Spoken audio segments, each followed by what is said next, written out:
Perval is rolling up his sleeves. I'm a classy woman, Myrna declared.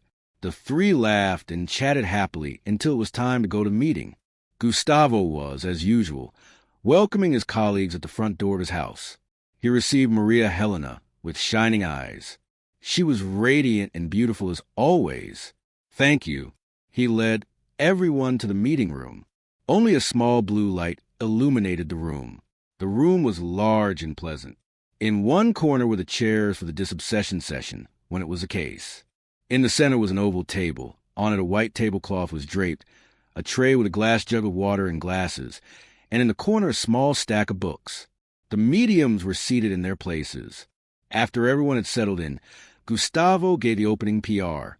A lady sitting next to Gustavo felt her body tremble and began to speak with an altered voice modulation. Dear friends, good evening. It is with immense joy that I am invited to participate in this meeting among so many loved ones. We know that death is an illusion and that life is eternal. The physical body dies, but the spirit continues to live with its joys and sorrows, aware of everything it did in life. Lucid people, as soon as they recover, begin to activate their memories of past lives and then realize that God is behind everything. The father who was mistreated by his daughter realizes how much he mistreated himself and how much he mistreated her in another life. The mother who lost her son realizes how much he despised motherhood in another existence. And so the facts begin to fit together. And we realize that life is not about wanting, and above all, we are never alone. Both God, this force that sustains and feeds us, keeping us alive, and spiritual friends are always by your side, supporting, helping, whispering words of comfort, and even interfering when there is permission.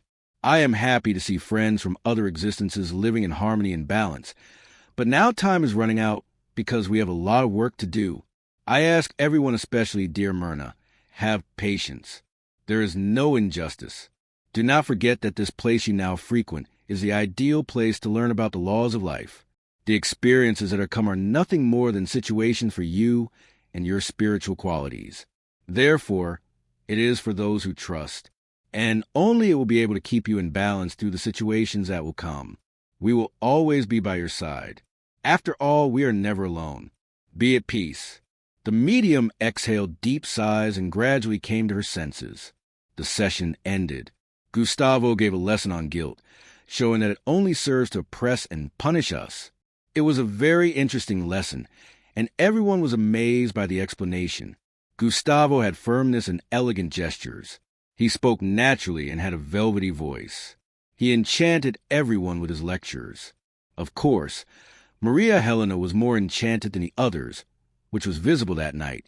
At the end of the meeting, which, by the instruction of the friendly spirit, ended beyond the normal time, people began to say goodbye. Aloy, Rubinho, Clarice, Mario, Maria Helena, and Myrna formed a small group. Clarice's eyes were still full of tears. I'm sure she didn't identify herself, but I could feel the way she spoke, her perfume. It was she who spoke through the medium. The spirit didn't identify herself, but she said she'll return. Who knows? Maybe she'll identify herself next time. Mario asked. In any case, Rubinho pointed out whether or not Donna is a spirit who really likes Mina. It's true, Clarice agreed. That's when I had my doubts. Donna, they didn't know each other, not now, but in other existences. Rubinho asked, using a mysterious voice.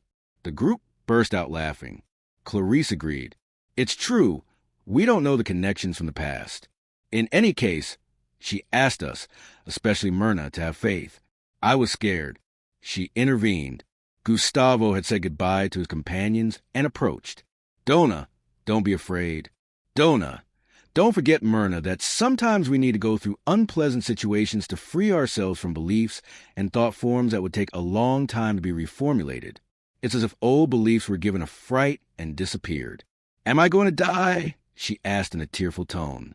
I assure you that you don't have much to do. By the way, could you excuse me? I would like to talk to us alone. The group walked away and went in another room. Gustavo closed the door of the room and made the young woman sit in a chair near the prayer table. They had already told her that they felt strange energies around them. Yes, Aloy and Rubinho told me this when I met them. In fact, this was something that kept them away from me, because today I found out the reason for. Everything was spiritual. Disturbance, it was one of the spirits that was attacking her, came accompanying the lady who talked to us in the session.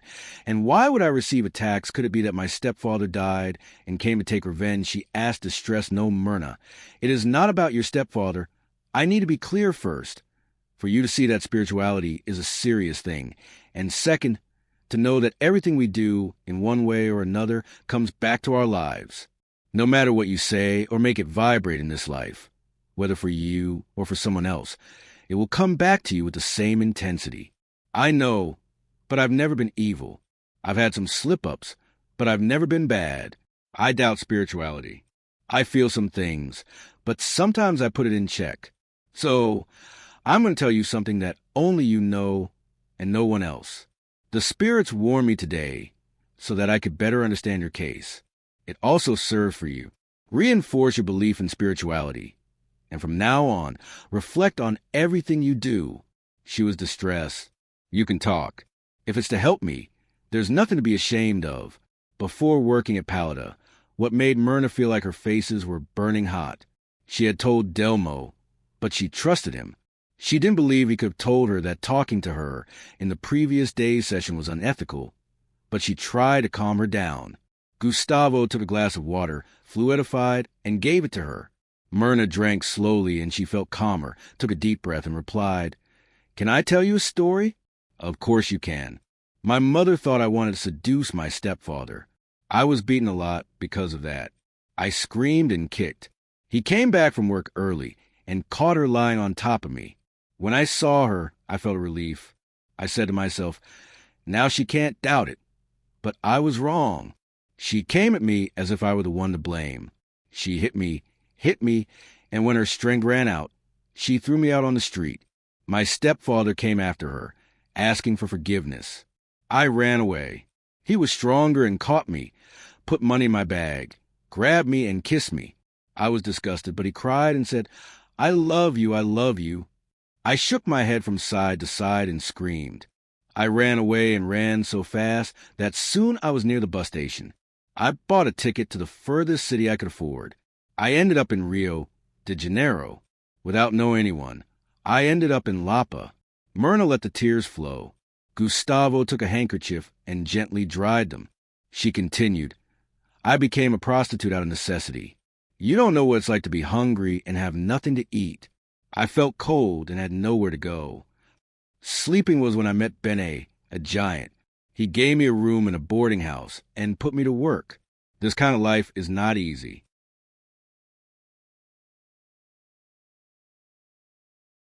It's usually a path of no return, like drugs, similar to addiction. You are a brave woman. You lived through all this and managed to give your life a new direction. Myrna felt grateful. Gustavo continued. The spiritual friends are saying that the spirit that disturbed you was angry because you promised to bring him into the world and broke the pact. I didn't promise anything to anyone. When we are more enlightened, we have the right to choose, whether we want to be parents or not. Spirituality does a beautiful service. Future parents are called, and there is a meeting with a spirit that wants to reincarnate. If everything is agreed upon, pregnancy will be the same. It happened to you, although you don't remember, but you aborted him. Myrna put her hands over her mouth to stifle her scream. She was horrified. This was the guilt she felt most. Upon discovering she was pregnant, she was confused. Part of her wanted a child, and the other begged for her to be freed from the act. Real Audiobook AD by Suri Chan Audiobook Channel. Gustavo held her hands. Stay calm. This is between you and me. No one will ever know anything. The spirits told me that you were scared at first by the kind of life you led. You thought it was wiser to abort. You did what you thought was best. No one is blaming you for that. But they said that the spirit that would be my child was disturbing me. He was blaming me, and rightly so. He was after you because he carried immense guilt. In fact, you attracted him, whether you liked it or not. Your guilt created an energetic bond with the spirit. There came a time when it seemed like the two of you were just him complaining that he had been denied the right to life, and you blaming yourself for having committed a crime considered barbaric by society in general. This is what I always heard. That abortion is abominable. I made a mistake, and I will have to pay dearly for it. You're wrong. Guilt only destroys. It doesn't help at all. We must have lucidity and discernment, knowing that each case is different. We cannot generalize. There are mothers who abort because they want to, whether by their own will or by the interference of the spirits. There are also cases of spirits who provoke abortion. The moment of birth approaches, and they feel terrified, refusing to be born again. That's when unexplained hemorrhages and miscarriages occur. I never looked at it from that angle, because it's time to look at motherhood. It's sacred. It's one of the most exciting spectacles in nature. To see a pregnant woman is to feel the presence of God. However, everyone has the right to do what they want. What puts us in check in our conscience is never our actions. You need to free yourself from this guilt. You will still be a mother. Sometimes I think I will be punished with sterility. Don't forget that life is the fruit of what we think is truth. If you believe and put strength in it, you will become a sterile woman. You are the one who shapes your destiny. Take better care of your thoughts. I promise that I will get better, and after all, who knows, you might not be able to welcome the spirit again. Do you think it would be possible for motherhood to work true miracles? The mother's love is capable of transforming even the most brutal of men. I feel relieved. No one, not even Adelmo, knew about abortion. Now, more than ever, I believe in spirituality. Now I know we are never alone. You are my friend. There's always someone helping us and supporting us. Thank you for being here. Yes, I am flattered to belong to your study group. If you are here, it is because you had to be. Now, let's go. Our friends must be anxious. We spent a long time talking. I didn't even realize the time. They both got up. Gustavo put his arm around Myrna's shoulder. Don't worry. This conversation will be restricted to this room. I know I can count on you. Booty have to tell you, there's someone who needs to know all of this. Percival is an excellent person. Like Gustavo, he laughed about things about mediumship. She also laughed and hugged him. You wizard, I'm happy. I feel he's the right man for me. You're sure I'll tell Percival everything in due time. They left the room, and the others started playing. Rubinho was the one who started it. We were starting to feel jealous. Aloy said that a conversation with Gustavo is worth several therapy sessions. We want to, too. Everyone laughed and started to say goodbye. Gustavo approached Maria Helena. It's late for you. You don't want to go out for dinner. In fact, I'd like to stay home. Do you want to have dinner with me here? Then I'll take you home. I'd love to. Then say goodbye to your brother. He's waiting for you. Maria Helena went to the door and said goodbye to Mario. She whispered in his ear. He invited me to dinner. Then take me home. Goodbye, my sister. That's what I didn't get tonight. I'm falling for you. You've never fallen for any man. Gustavo is a man with a capital H. He's tall, PTE, athletic, handsome, gray hair. He's charming and intelligent. Enough.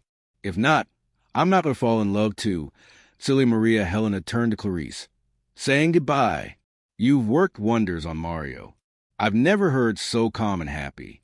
We'll be great sisters-in-law too. I hope I appreciate you very much. Mario said, tomorrow Clarice and I are going to have dinner with Mom. Do you want to participate? Maria Helena? I said no, she said excitedly. She'll want to evaluate her future daughter-in-law. I don't want to get in the way, and I have the impression she'll like Clarice. Do you think so? Mario asked, surprised. Yes, but obviously you'll have to get married and go live with Clarice at home. Mario already told me that this is a possibility, Clarice intervened. A concrete possibility, by the way. Well, enjoy the rest of the night and sleep in peace. Tomorrow we have to be at the office early. I'll see you there. Maria Helena said goodbye and went in. Gustavo was sitting on the sofa, and as soon as he saw her, he got up. Would you like an appetizer? No, thank you. I'm a little hungry. I didn't eat before coming. I didn't know what tonight's work would be like. You acted correctly. I always try to eat light food without overdoing it on Saint's Day. It's good to be prepared, but you're always at an advantage. The spirits talk to you directly, not all the time, only when necessary, when they make themselves present. I'm used to it. I hope one day I'll get used to it. It's a matter of training, of being constantly present. connected to your spiritual family. It's tireless work day after day. I'm persevering. I'll make it. Without a doubt. Gustavo was on the edge of the sofa. He got up and sat closer. Maria Helena could feel his warm, pleasant breath. A warmth ran through her body. Maria Helena, do you want to date me just like that? Gustavo laughed. It's just like that, without beating around the bush. I'm direct and practical. Do you want to date me? She was stupefied. Her legs felt wet. Lucky she was sitting before she could even answer. Gustavo approached. Their lips meeting, they kissed repeatedly. Gustavo hugged her, kissed her hair, and inhaled the perfume that emanated from her. You're the woman I've waited for all these years. You're the man I thought I'd never find. During all these years, they gave each other kisses and forgot about dinner. Gustavo picked her up and went upstairs. He carried her to the bedroom. He was waiting anxiously for this moment, he said, his voice hoarse with passion. Me too, oh Gustavo. I love kissing. And between hugs, caresses, and whispers, they surrendered to love at 8 a.m. on Monday. Almost all the employees were already at Palais de Clarice and Mario Aloy and Rubinho Mern Perval. They were all there. Maria Helena had called Aloy saying she would be late tonight, had been very good, and as president of the company she had the right to arrive late. Myrna was excited. It was her first day as an assistant. She got dressed up with Carol Loy, had given her a beautiful suit and skirt. Her blonde hair was tied elegantly in a bun. Mina embodied the executive, so no one could find fault. She was congratulated by her colleagues. Everyone was happy with her promotion and her new look. She was very well liked by her co-workers. Perval barely disguised his crush on her. He had tried to declare himself on Saturday, but thought it would be hasty now. Looking at that well-dressed and respected woman, had no doubts she would declare herself as soon as possible. Aloy gave Myrna a final touch-up. The foundation had practically covered the scratches, and it was almost impossible to see any marks from Friday's beating. Everyone was working. Hector was late, as usual. It was already past 9 when he arrived. He was entering the company when he was approached by a tall, dark-haired man with 3 very mischievous ways. You are a reader. I am. Why, what you want is Carol's boyfriend. I think you're confusing me. I don't know her. I haven't even met any Carol. The scoundrel smiled, letting me glimpse another gold filling. He met her and took her to live with you. Now you're going to have to pay for the clients I lost. Pay what I already said. I don't know anyone with that name. Mina, that name is familiar to you. Urgent, good. Heitor felt the air suffocate. What did you say? Friendship. Myrna. She was from Lapa. She started dating you and disappeared. She owes me money. What work did she do? The scoundrel smiled. Bino was paralyzed. Every muscle on Heitor's face was paralyzed. Every drop of sweat escaped from his forehead. She was an asset. You're really stupid. She had an easy life. She served some clients and gave me a part of her income. Understand? I have to be clearer and say that she was a prostitute. Benet spoke so loudly that the receptionist at Sagan turned her frightened eyes to the receptionist and felt her fangs burn. Speak more quietly. I have nothing more to do with her. If you want, go charge her. I can't get close. I'm doing this just to get back at her. I thought she was dating you. She always liked tame cuckolds. I'm not a cuckold, and you think she left the easy life after meeting you. If you really are a fool, right? Before Heitor answered, Benet took a brown envelope from his jacket pocket to look at the photos of her. They were all taken while he was working and was already with Heitor. He took the photos and could barely hold them. His hands trembled, sweat running down his body. He felt betrayed. Benet was disappointed. He thought of making money with those photos, knowing that he was no longer dating Mina. He lost hope, but he felt avenged. He did receive what he thought was rightfully his, and Myrna would now be massacred. After all, Heitor seemed like the ideal prey to create a scandal. Now I have to go. You can keep the ones. It's good for enlarging the horns in the middle of your forehead. Benet said, and left quickly, laughing. Heitor fixed his gaze on those photos. They seemed to be of Myrna, but in fact, they weren't. Ben had taken some photos of other protégés who looked like Myrna. Heitor didn't realize the farce. He felt the wound of betrayal hurt his heart. So, she was a minx. Nothing more than a whore, and I fell for the story that she took care of old ladies during the night. How could I be so stupid, so blind, and came to live in my house? And now that I'm no longer useful, she's gone.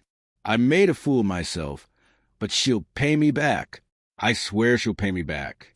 Heitor, Tom, in the elevator, barely holding his breath. How could a girl have been?